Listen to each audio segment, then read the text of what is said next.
Thank you, Madam Toastmaster. Fellow Toastmasters, most welcome guests. How would you rate your communication with your partner or with friends, with coworkers, with anybody you encounter? Do you find it amenable, comfortable, or do you often find conflict, arguments? Well, I have a news flash for you. Conflict and arguments are natural. They're part of every relationship. The question is, what do we do about it? So as great as your communication may be, could it be improved?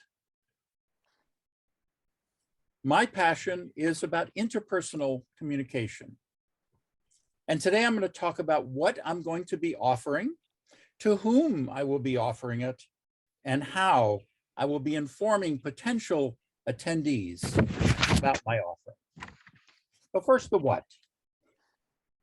As the wonderful introduction that I couldn't have written better myself said, I give workshops on interpersonal communication. I've been doing it for a number of years. And the idea behind this is to come from a place that I call the aware, loving heart. This is all based on some teachings that I learned from my wonderful mentor, Selwa Saeed. I've been offering these for a number of years because it took me many years of studying this to reach a point where I felt comfortable enough with it. And that was recognized by my teacher and mentor when she passed the workshops on to myself. But I've noticed that the attendance at these workshops leaves a little bit to be desired. And because I feel that this message is so important, I wanted to reach as many people as possible because it helped me immensely in all of my relationships. And I found that in people that I work with, it helps them as well. I came to realize that as much as I knew about what I was teaching, I knew absolutely nothing about marketing. And the key idea of marketing is to try to get people to come to this. That movie about baseball where they say, build it and they will come, that doesn't seem to work with me at least. So I've built it. I have wonderful workshops, or at least so I'm told. And so I want them to come. And so that leads me to my second point about who. And one of the things that I've been learning is that it's important to identify your primary target audience. One of the things that I noticed in both attending Selwa's workshops over the years and also noticing attendance at mine is that they're primarily women. For some reason, women are more interested in improving interpersonal communication than men. The men who attend, most of them seem to be dragged there by their female partners. That was actually the case with me. The first workshop I attended to, I never would have signed up on my own, but it was my wife who insisted that I come. And so I said, okay, I'll come and see how it is. And of course, it transformed my life. So my primary target audience, therefore, are women in committed relationships. And I narrow that down because I think the biggest value from interpersonal communication comes in a committed relationship.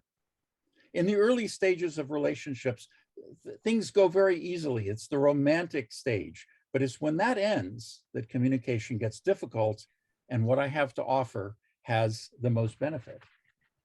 Now, ironically, the people who benefit the most from this are the very men who would never sign up for a communication workshops if their lives depended on it.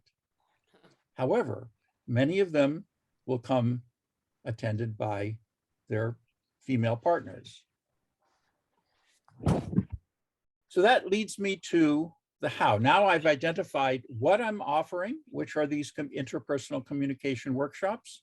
I've given speeches on these, and you can consult those for more of the details or see some of the content that I'm going to talk about. I've identified my primary audience as women in committed relationships and my secondary audience as men in committed relationships.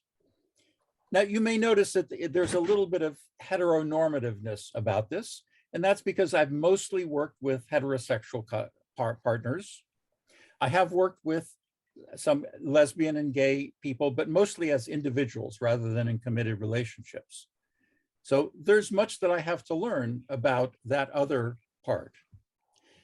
But what about the how? Now, the how is this idea called education-based marketing, which I'm learning about. And the idea of that is that I'm going to create webinars for free. And these webinars will offer actual value. The idea of the webinars is to attract people to the workshops, but even if somebody doesn't sign up for the workshop, they will get value simply for watching these free webinars. Now, each webinar will be focused on one single aspect of communication that is problematic. And so to do that, I did a little bit of research, AKA Google, and identified women in committed relationships. What is their biggest complaint about their partner? Their number one complaint is that their partner doesn't listen. And so my first webinar will be the top 3 ways to get your partner to listen. Now, men's biggest complaint is that their partner complains too much. And so my webinar for men is going to be the top 3 ways to reduce your partner's complaints. Now, where is this going to be? There are a number of different options. I've already purchased a streaming camera and a microphone. And so I'm all set up. I will be trying YouTube streaming. I will be trying Facebook streaming. I'll be trying Zoom streaming. So watch out for these webinars. They will be free and you'll be able to watch them without any obligation to sign up for the workshops. So today I've talked about my plan for using education-based marketing to create these free webinars. I've talked about the primary and secondary audience for these, women in committed relationships and men in committed relationships, and how I will be presenting these. I hope to see you at one of them. Madam Toastmaster.